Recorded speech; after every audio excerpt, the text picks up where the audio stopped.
اس لیے کہ سب جانتے ہیں یہ مدرسے نا روح ہے، دین کی روح، دین کی روح ہے یہ مدرسے. اگر یہ بند کر دیے گئے نا تو پھر جذبہ اور دین لوگوں کے سینوں سے خود بخود ختم ہو گئے. غیر تو پڑھے ہی مدرسوں کے پیچھے، ہمارے اپنے بھی پڑھے. 10 روپے نہیں دے گا، حساب دے گا سال بھر کا کہ پچھلے سال جو چندہ ہوا تھا پہلے اس کا حساب دو تو 20 روپے دوں گا. اس 20 روپے کا ٹیپ لے کر اپنے منہ پہ لگا لے. نہ تیرا پیسہ چاہیے نہ تیری بولی چاہیے. یہ کنڈیشن ہماری قوم کی ہے. خیر تو غیر اپنے بھی مدرسوں کے دشمن ہو گئے. ان مدرسوں کا احسان مانو. ہماری اور آپ کی ذمہ داری بنتی ہے کہ ہم مدرسوں کے کاندھے سے کاندھا لگا کے کھڑے ہو گئے. غلط نہیں کہہ رہا ہوں، برا نہ ماننا. میں پکا بریلوی ہوں اور تم میں سب سے زیادہ پکا ہوں شاید. ہماری قوم کی زیادہ تر توجہ جو ہے نا یا تو عرصوں پہ ہو گئی ہے، مزاروں پہ ہو گئی. اچھن خان، جمن خان، مدن خان، بھاڑن خان، جو بھی مر رہا مزار بنتا چلا جا رہا ہے. اندر چاہے لٹکیاں چل رہی ہیں، اوپر 50 لاکھ کا گنبد بنا رکھا. تھوڑا ہلکا ہاتھ رکھو یار. دے دادر مزار پہ مزار. اگر کوئی پوری زندگی پتنگ اڑاتا رہا تو نام ہی پتنگ رکھ دی، اس کا بھی مزار. ہاں بھائی، پورا بساط کھانا لٹکائے گھومتا رہا، بال اپنی بیوی سے زیادہ لمبے رکھتا تھا. ہاں پیر صاحب، اس کا نام رنگیلے بابا رکھتا. چھوڑ تھوڑی رہے کسی کا مزار نہ بنے.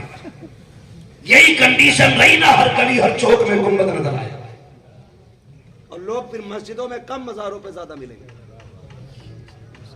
یہ کڑوی سچائی ہے حضرت. جسے دیکھو دے چادر لے چادر چلی جا رہی ہے لائی. اتنی چادریں مزاروں پہ ہو گئی کہ مجاور کے کمرے میں جگہ نہیں رکھی. اندر چادریں باہر خود بیٹھا ہے. کیا کرے؟ عرس ختم ہوگا تو انہیں دکانداروں کو بیچ لے گا. یہی دھندے. مسلک اعلیٰ حضرت یہ ہے جس مزار پہ پہلے سے ایک چادر موجود ہے وہاں دوسری لگا دی جائے. یہی مسلک اعلیٰ حضرت ہے. اللہ معاف کرے، کیا فیشن میں نہیں ہو رہا. عمرے فیشن میں ہو رہے، حج فیشن میں ہو رہے. کوئی کام نہیں ہے، چھٹی منانے مدینے جا رہا ہے. حرم کی زمین اور قدم رکھ کے چلنا. ارے سر کا موقع ہے وہ جانے والے.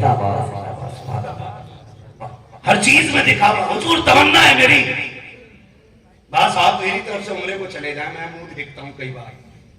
میں نے کہا تجھے یہی کام دکھا ہے، بس تیری طرف سے عمرے کو چلے جائیں. مجھے بات یاد آ گئی. حضور سرکار رئیس الاتقیاء سید اویس مصطفیٰ واسطی دامت اللہ علیہ. دیکھیں یہ سادات اکرام تشریف فرمائے. میں بہت قریب سے ان کو نہیں جانتا ہوں، لیکن امید رکھتا ہوں کہ یہ حضور کی نسل سے ہے نا تو یہ بھی بڑے لوگ ہیں. اور اگرچہ میں ان سے کبھی تنہائی میں نہیں ملا لیکن باتیں ان کی بھی ایسی ہیں.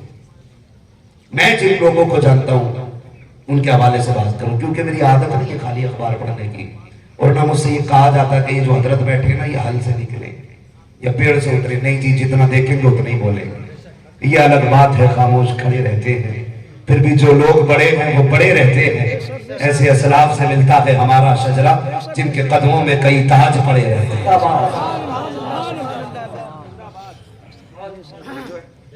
چلوں آگے تھوڑا سا سرکاری چلیں آگے ذرا کہتے ہیں رسول اللہ. تو سرکار ویسے میں صاحب قبلہ فرما رہے تھے. کہنے لگے مولانا تعجب ہے، لوگوں کے بھی عجیب مزاج ہے. میں نے گفتگو کی حضرت اسی پہ کہہ رہے ہیں. کہنے لگے ایک شخص مجھ سے آ کے کہنے لگا حضرت جی تمنا ہے کہ آپ میرے ساتھ عمرہ کرنے چلیں، میرے ساتھ عمرہ کرنے چلیں. فرمانے لگے اچھا. کہنے لگے اس سے پہلے ایک ضرورت مند بندہ آئے بیٹھا تھا.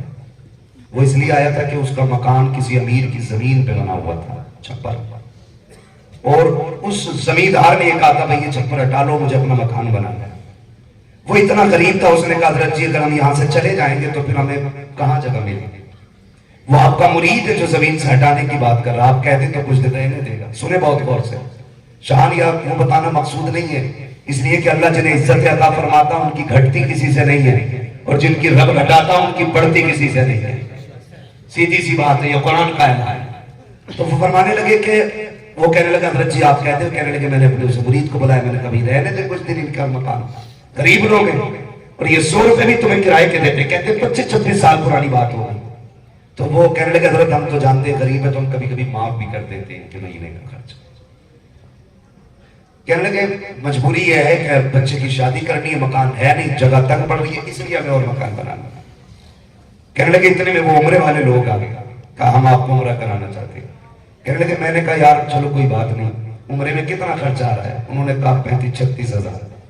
میں نے کہا ایسا کرو کہ اس کے کچھ پیسے کی اس غریب کو زمین خریدوا دیجیے۔ کہ نظریے دیکھیا، خدمت خلق دیکھی۔ کہنے لگے چھوڑیے یار، عمرہ جب نصیب ہوگا چلے جائیں گے، لیکن یہ جو بیٹھا ہے نا غریب یہ رو رہا ہے، اگر اللہ توفیق دے اس کے آدھے پیسوں کی زمین خریدوا دے۔ فرماتے ہیں ان لوگوں نے نا جب زمین کا انتظام کیا، آدھے پیسوں میں زمین مل گئی، باقی پیسوں سے ٹین شیڈ وغیرہ ڈال دیا۔ کہنے لگے جب آیا تھا نا تو بڑا تباہ ہوا چکا ہوا تھا۔ کہنے لگے اگلی بار جب آیا نا تو صحت مند سا نظر آ رہا تھا، مسکرا رہا تھا۔ کہنے لگے میں نے ساتھ والوں سے کہا بتاؤ اگر میں مدینے جاتا کیا حضور میرے جانے سے اتنے راضی ہو جاتے جتنا اس غریب کے مسکرانے سے راضی ہو گئے؟ یہ اللہ والوں کی نظریں ہوتی ہیں اور یہ فیصلے ہوتے ہیں۔ پتہ نہیں دیوانے کی نظروں کو جہاں دیکھ رہا ہے، دیوانہ خدا جانے کہاں دیکھ رہا ہے۔ تم چادر میں ہی گھوم رہے گئے؟ کہاں بیٹھے ہو یار خدمت خلق کر؟ مجاور بھی منع نہیں کر رہا، لائے جاؤ، بھرو میرا کمرہ، بھرو میرا کمرہ۔ سنو آپ سے اتنی سی گزارش ہے، مت ڈالو 1000 چادریں مزار پہ۔ اگر آپ کی چادر 1000 کی ہے 50 روپے کی گلاب لا مزار پہ ڈال دو، 950 روپے جا کر کے کسی قرآن پڑھنے والے کو دے دو۔ وہ اس دن خبر چلی کہ 70 لوگ 350 کلومیٹر سے اجمیر شریف چادر لے کے جا رہے ہیں۔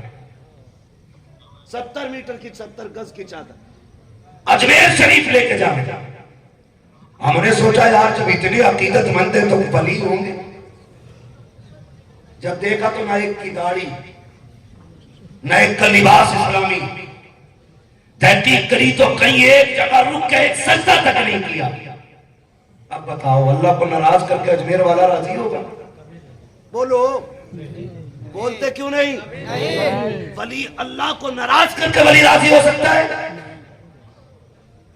چھوٹی موٹی نظر نہیں، چادر ہی چل رہی ہے۔ میں آپ سے کہنا چاہتا ہوں اگر آپ کو نظر ماننی ہے، اگر آپ کو خرچ کرنا ہے تو چاہیے ایک جوڑا مارکیٹ سے خریدیے، لے کے مزار شریف پہ جائیے، جا کے کہنا چاہ کے بابا یہ میں نے تیری طرف سے خریدا ہے، اجمیر والے یہ تیری طرف سے ہے، بغداد والے یہ تیری طرف سے ہے، نجف والے یہ تیری طرف سے ہے، کربلا والے یہ تیری طرف سے ہے، یہ غریب کو دینے جا رہا ہوں، خدا کی قسم وہ جوڑا غریب کو دے دو، ادھر غریب راضی ہوگا، ادھر مزار میں مزار والا راضی ہوگا۔ نعرہ تکبیر، نعرہ رسالت، نعرہ رسالت، جشن عید میلاد النبی، علماء اہل سنت، مسلک اعلی حضرت، نعرہ تکبیر، نعرہ رسالت، زندہ باد زندہ باد۔ کرو نا ایسا، لیکن نہیں کریں گے، چادر ہی چڑھا کر جا کے۔